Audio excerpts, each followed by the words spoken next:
I'm Shannon Fosdell. Today is September 4th, 2025, and I'm doing IV piggyback, take 2.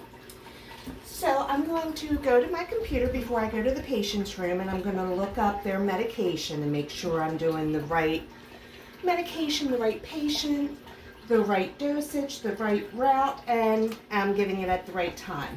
Mr. Shepherd is getting Rocephin, which is an antibiotic, and he's getting 100 milliliters to infuse over half an hour. He's already running D5 half normal saline, his maintenance fluid at 50 milliliters an hour. I'm going to go to the Pyxis, get my medication. I'm going to do the 5 rights again, and I'm going to gather my equipment. I'm going to knock on Mr. Shepherd's door, and I'm going to introduce myself, and I'll close the door behind me to make sure he has privacy. Hi, Mr. Shepherd. I'm Shannon, your nurse. How are you doing today? Good. Good. I'm going to take a look at your name band. Can you tell me your name and date of birth? Shepherd, 12/1/1997. Okay, sounds good. Do you have any allergies? No. No? So I'm here to give you your Rocephin. It's an antibiotic.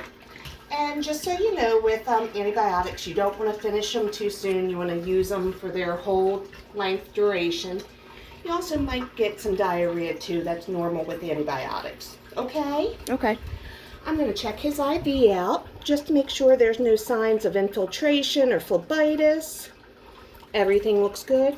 Also, when I came into the room, I did hand hygiene, and I also put on gloves and any other PPE that I needed.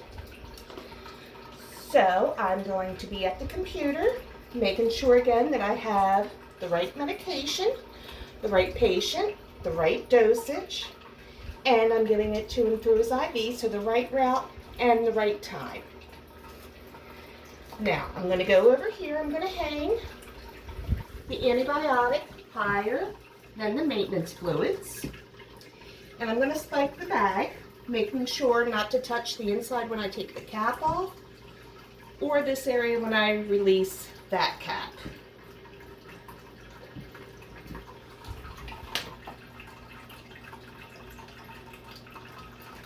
Now, when I'm priming, I want to make sure that the clamp is closed, and I want to fill the chamber just a little bit so that I can still see any drips going. I'm going to leave the cap on while I prime. I'm going to let the rolly go, get all the air bubbles out, but since it's an antibiotic, I want to make sure that I'm not letting too much of it go, because you want to make sure that the patient gets the full amount of their antibiotic. So, I'm going to prime, and it'll start dripping. All the air bubbles are out. I've got my alcohol wipe, and I'm going to clean the uppermost port of my primary. I'm going to let that dry. I'm going to take the cap off of my secondary line. Make sure I'm not touching either thing. And I'm going to connect it at the upper port. Okay.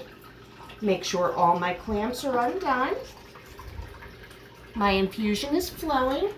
I want to set the IV pump to deliver 200 milliliters an hour, and that would give me that 100 milliliters in 30 minutes. I'm going to check Mr. Shepherd's IV. How's it feeling? Fine. Okay. So far it looks good, but I'm going to come back in a few minutes just to see if there's any swelling or any discomfort with the IV. But until then, if you need me, give me a call, okay? Okay. Mr. Shepherd's in a bed, so I'm going to lower his bed, make sure that his side rails are up, and give him his remote in case he needs to call me. I'm going to gather my supplies and make sure I throw them away, just any supplies I haven't used. I'm going to do hand hygiene, and I'm going to go out and document what I've just done with Mr. Shepherd.